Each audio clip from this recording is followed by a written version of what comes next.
ধরুন আপনি ঘুমন্ত অবস্থায় একটি স্পেসশিপে করে পৃথিবী থেকে অন্য একটি গ্রহে যাচ্ছেন, আর এই ট্রিপে আপনার সাথে 5,000 যাত্রী রয়েছে এবং গন্তব্যে পৌঁছাতে সময় লাগবে মোট 120 বছর। কিন্তু কি হবে যদি আপনার ঘুম 90 বছর আগেই ভেঙে যায়? স্পেসশিপে 5,000 জন যাত্রী থাকলেও কেবল আপনারই ঘুম ভেঙে গেছে। আর এমনটাই ঘটেছিল আমাদের আজকের গল্পের হিরো জিম প্রিস্টনের সাথে। তবে নিজের একাকিত্ব দূর করার জন্য সে শিপের অন্য একটি মেয়ের ঘুম ভাঙিয়ে দেয়। এরপর আস্তে আস্তে তাদের ভিতর ভালোবাসার সম্পর্ক গড়ে ওঠে। কিন্তু তারা কি আদেও সেই গ্রহে পৌঁছাতে পেরেছিল? সেটা জানতে হলে আপনাকে পুরো ভিডিওটি দেখতে হবে। আর আমাদের আজকের এই দুর্দান্ত সায়েন্স ফিকশন মুভিটির নাম প্যাসেঞ্জার্স। গল্প শুরু করার আগে আপনি যদি আমাদের চ্যানেলে নতুন হয়ে থাকেন তাহলে চ্যানেলটি সাবস্ক্রাইব করতে ভুলবেন না কিন্তু। গল্পের শুরুতে মহাকাশের কোনো একটি জায়গায় স্টারশিপ অ্যাভলন নামে একটি মহাকাশযান দেখানো হয়।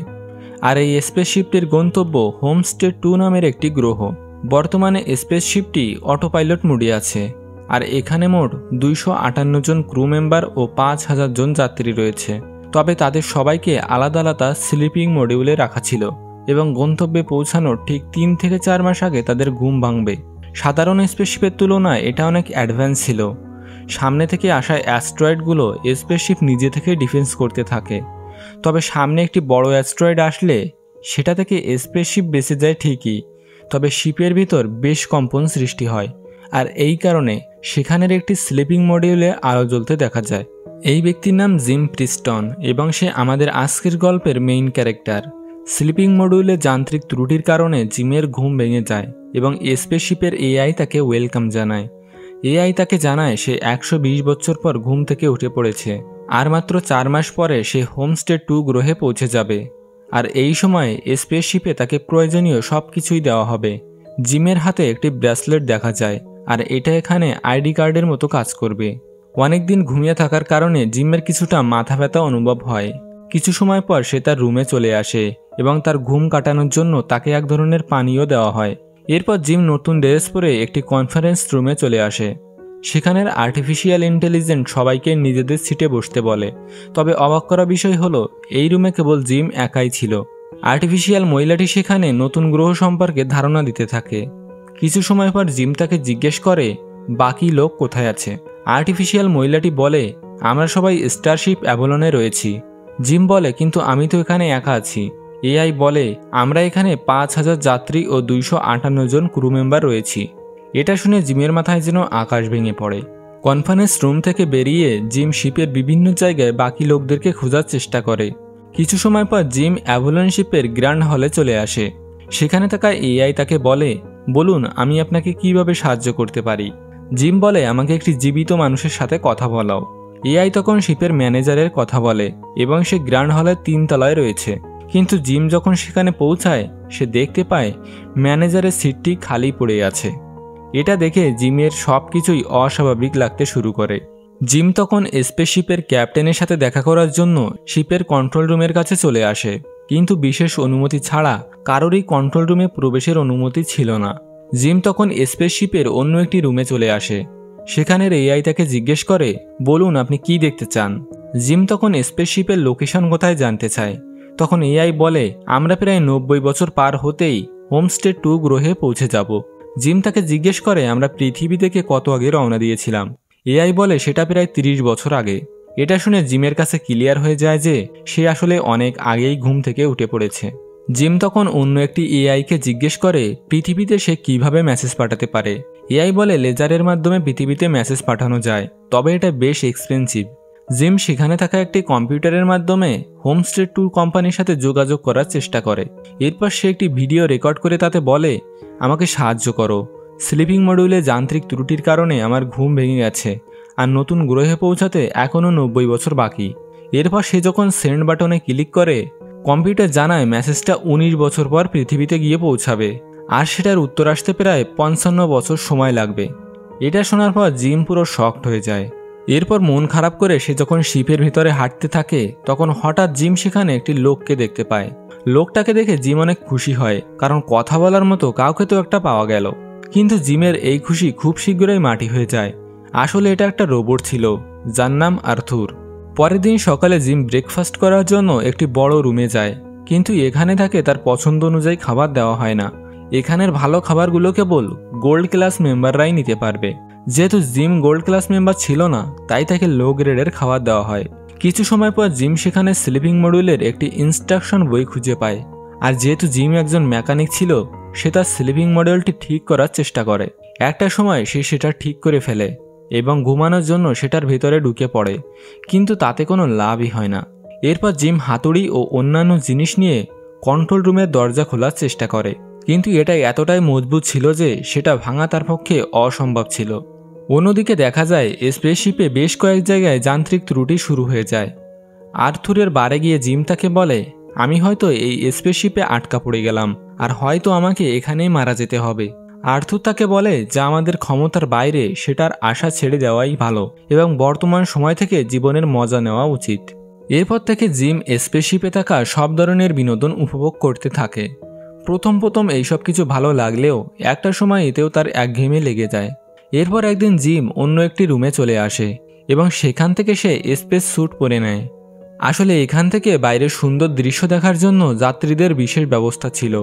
স্পেসশিপের বাইরে আসতেই একটি সেফটি কেবল জিমের স্যুটে আটকে যায়। বিশাল মহাকাশের দিকে জিম অবাক চোখে তাকিয়ে থাকে এবং কিছু সময় পর সে স্পেসশিপ থেকে মহাকাশে জাম্প করে। বেশ কিছু সময় পর এই সুন্দর দৃশ্য দেখার পর সে আবারও শিপে ফিরে আসে, তবে নিজের একাকিত্ব সে কোনোভাবেই মেনে নিতে পারছিল না, যার কারণে সে সুইসাইড করার কথাও চিন্তা করে। কিন্তু ভয় পেয়ে সে সেখান থেকে দৌড়াতে থাকে এবং একটা সময় সে পা পিছলে পড়ে যায়। এরপর সেখানের একটি স্লিপিং মডিউলে জিম একটি মেয়েকে দেখতে পায়, যার নাম আরোরা। প্রথম দেখাতেই আরোরাকে জিমের ভালো লেগে যায়। এই কারণে কম্পিউটারে সে আরোরার ইন্টারভিউ দেখতে থাকে। সেখানে জিম জানতে পারে আরোরা আসলে একজন লেখিকা এবং অসাধারণ গল্প লেখার জন্যই সে এই ট্রিপে যুক্ত হয়েছে। এরপর থেকে জিম আরোরা স্লিপিং মডিউলের পাশে বসে সময় কাটাতে থাকে। জিম এতদিন এখানে একা থেকে প্রায় পাগল হয়ে গেছিল।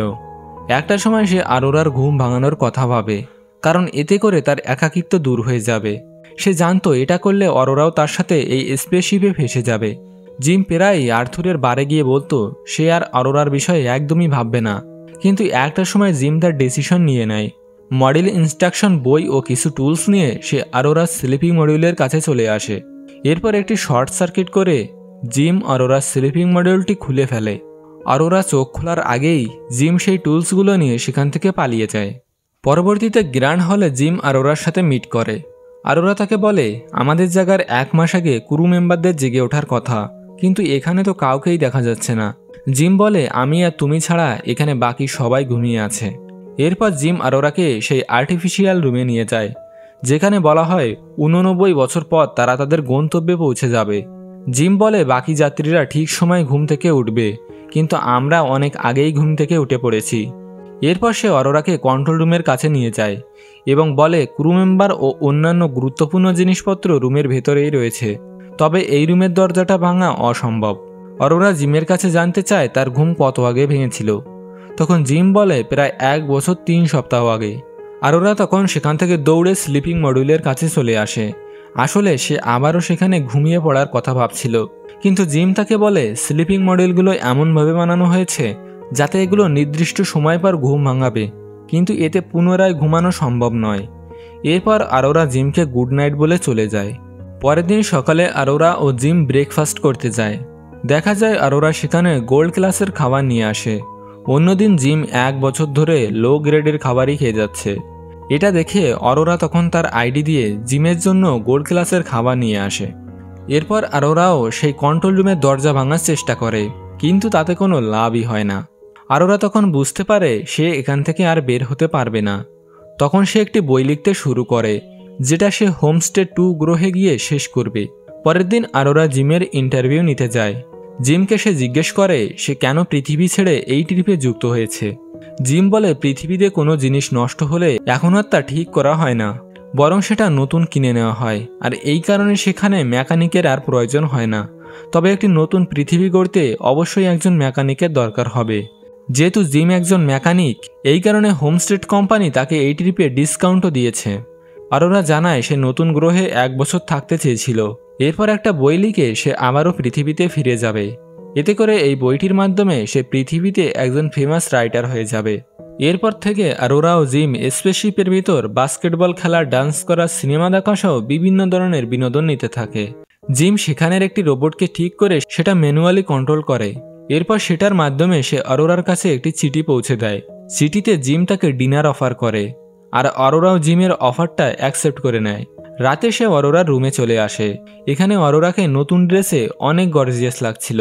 এরপর জিম অরোরাকে সেই স্পেস ট্রাভেল রুমে নিয়ে আসে। তারপর দুজনেই সেখানে থাকা স্পেস স্যুট পরে নেয় এবং শিপের বাইরে চলে আসে। জিম অরোরার হাত ধরে, তারপর অরোরাকে নিয়ে সে স্পেসে জাম্প করে। অরোরাকে এত সুন্দর দৃশ্য দেখানোর জন্য জিমকে সে ধন্যবাদ জানায়।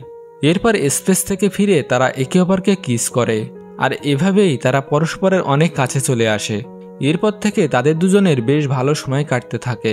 জিম অরোরাকে একটি গোলাপের তোড়া গিফট করে, যেটা সে এই স্পেসশিপেই বড় করেছিল। একদিন তাদের স্পেসশিপটি একটি বড় তারার পাশ দিয়ে যায়, আর সেটার গা দিয়ে আগুনের উল্কা বের হচ্ছিল। আর ওরা তখন জিমকে জড়িয়ে ধরে বাইরের এই সুন্দর দৃশ্য উপভোগ করতে থাকে। এরপর একদিন জিম সেখানে থাকা রোবটদের নিয়ে আরোরার বার্থডে সেলিব্রেশন করে। আর আজকে জিম একটি আংটি দিয়ে আরোরাকে প্রপোজ করতে চেয়েছিল। তবে একটা সময় রোবট আর্থুর আরোরাকে বলে দেয় যে জিম তার ঘুম ভাঙিয়ে দিয়েছিল। এটা শুনে আরোরা অনেক কষ্ট পায়, কারণ সে যাকে এতটা বিশ্বাস করেছিল সে আসলে তাকে ঠকিয়েছে। আর এই কারণে আরোরা জিমের উপর ভীষণ রেগে যায় এবং এরপর থেকে সে জিমের সাথে কোনো কথাই বলে না। এমনকি প্রচণ্ড রাগে একদিন রাতে সে জিমকে মারতে শুরু করে। তবে অনেক কষ্টে আরোরা নিজেকে সামলে নিয়ে সেখান থেকে চলে যায়। জিম তার কাজের জন্য ভীষণ কষ্ট পায় এবং আরোরার কাছে সে ক্ষমা চায়, কিন্তু এতেও জিমের প্রতি অরোরার রাগ একদমই কমে না। এরপর একদিন জিম যখন তার রুমে বসেছিল তখন হঠাৎ রুমের ইলেকট্রিসিটি চলে যায়, কিন্তু কিছু সময় পর সবকিছু আবারও ঠিক হয়ে যায়। তাই জিম এই ব্যাপারটা নিয়ে আর একদমই মাথা ঘামায় না। গ্র্যান্ড হলে পৌঁছে অরোরা দেখতে পায় জিম সেখানে একটি গাছ লাগিয়েছে। একদিন জিম যখন লিফটে করে নিচে নামছিল তখন হঠাৎ তার লিফটটা খারাপ হয়ে যায়। তখন জিম কোনো রকমে সেখান থেকে বেরিয়ে আসে। অন্যদিকে অরোরা যখন তার আইডি দিয়ে খাবার নিতে যায় তখন মেশিনটা অরোরার গায়ে খাবার ছিটিয়ে দেয়। তখন তারা বুঝতে পারে স্পেসশিপে যান্ত্রিক ত্রুটি শুরু হয়েছে। এরপর আমরা স্পেসশিপে অন্য একটি লোককে দেখতে পাই। ইনি একজন ক্রু মেম্বার, যার নাম গাস। হোমস্টে 2 গ্রহে দূরত্ব জানতে চাইলে জিম তাকে বলে সেখানে পৌঁছাতে এখনও 88 বছর সময় লাগবে। গাস বলে হোমস্টে 2 কোম্পানি বলেছিল গন্তব্যে পৌঁছানোর আগে কোনোভাবেই তাদের ঘুম ভাঙবে না। এরপর গাস জিম ও অরোরাকে নিয়ে কন্ট্রোল রুমে চলে আসে, কিন্তু সেখানে তারা শিপের সমস্যার ব্যাপারে কিছুই জানতে পারে না। তখন তারা ঠিক করে সমস্যাটা তারা ম্যানুয়ালি খোঁজার চেষ্টা করবে। গাছ যখন অরোরার স্লিপিং মডিউল চেক করে তখন সে বুঝতে পারে এটা আসলে জিম নষ্ট করেছে, কিন্তু গাছ তাকে কিছু বলে না, কারণ সে বুঝতে পারে 1 বছর এখানে একা থাকা খুবই কঠিন একটা ব্যাপার। এরপর যখন গাছ সমস্যা খোঁজার চেষ্টা করছিল তখন সেখানে অরোরা এসে বলে, আপনি তো জেনে গেছেন আমার ঘুম ভাঙার পেছনে কে দায়ী। কিন্তু গাছ তাকে বুঝিয়ে বলে যে পুরো স্পেসে একা থাকা একজন ব্যক্তি বেঁচে থাকা খুবই কঠিন। শরীর খারাপ হওয়ার কারণে গাছ সেখান থেকে তার ঘরে চলে আসে এবং সে দেখতে পায় তার মুখ থেকে রক্ত বের হচ্ছে। রাতে যখন জিম ও গাছ ঘুমিয়েছিল অরোরা তখন তার রুমে স্নান করছিল, কিন্তু একটা সময় হঠাৎ স্পেসশিপের ইলেকট্রিসিটি চলে যায় এবং শিপের ভেতর গ্র্যাভিটিও লস হয়ে যায়। আর এই কারণে জিম ঘুমের ভেতরে ভাসতে থাকে। অন্যদিকে অরোরা ভাসমান একটি ওয়াটার বাবুলে ফেসে যায়। সে যখন অজ্ঞান হতে যাবে তখনই আবার ইলেকট্রিসিটি চলে আসে, সাথে শিপের গ্র্যাভিটিও ফিরে আসে। এরপর জিম ও অরোরা গাছকে নিয়ে আবারও কন্ট্রোল রুমে চলে আসে। সেখানে তারা দেখতে পায় শিপে একসাথে অনেকগুলি সমস্যা হয়েছে, আর যদি তারা সমস্যাগুলো ঠিক না করতে পারে তাহলে হয়তো তাদের এই মিশনটা ফেল হয়ে যাবে। এরপর তারা সবাই স্পেসশিপের ইঞ্জিন রুমে চলে আসে, কিন্তু সমস্যা খুঁজে বের করার আগেই গাছ সেখানে অজ্ঞান হয়ে যায়।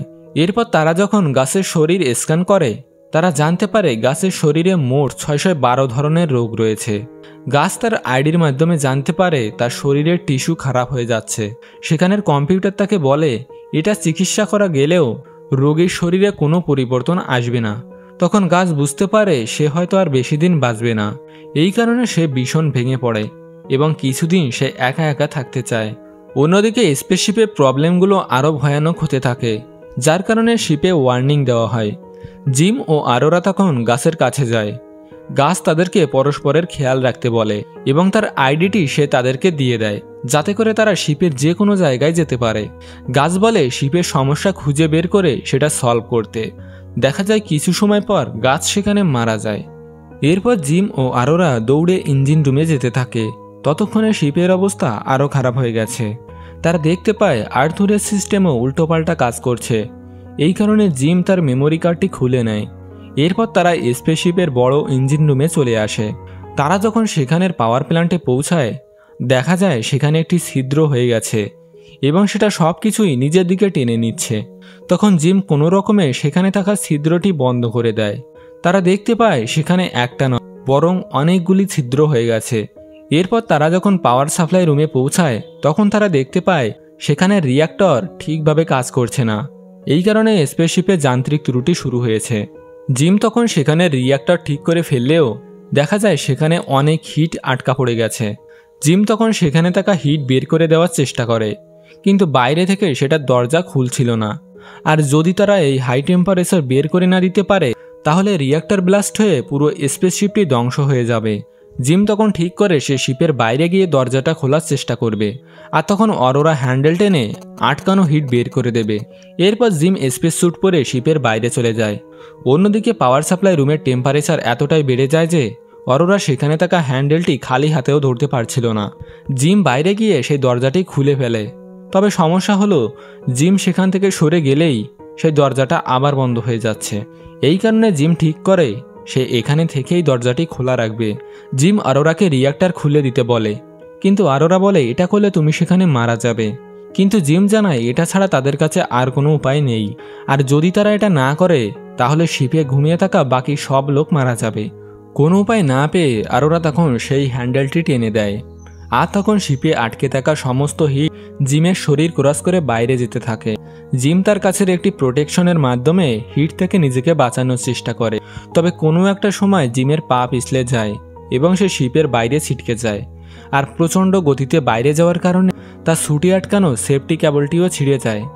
স্পেসশিপটি এখন ঠিক হয়ে গেলেও জিমের স্যুটের ছিদ্র হয়ে যায়, যার কারণে সে শিপ থেকে দূরে চলে যাচ্ছিল। জিম আরোরাকে জানায় তার সেফটি কেবলটি ছিঁড়ে গেছে, এই কারণে সে কোনোভাবে শিপে ফেরত আসতে পারবে না। আরোরা তখন দ্রুত সেই স্পেস ট্রাভেল রুমে গিয়ে স্পেস স্যুট পরে নেয় এবং শিপের বাইরে চলে আসে। বাইরে যাওয়ার পর জিমকে দেখতে পেয়ে আরোরা তাকে ধরার জন্য স্পেসে জাম্প করে। সে প্রায় জিমের কাছে চলে গেছিল, কিন্তু তখনই তার কেবল শর্ট পড়ে যায়, যার কারণে অরোরা তাকে ধরতে পারে না।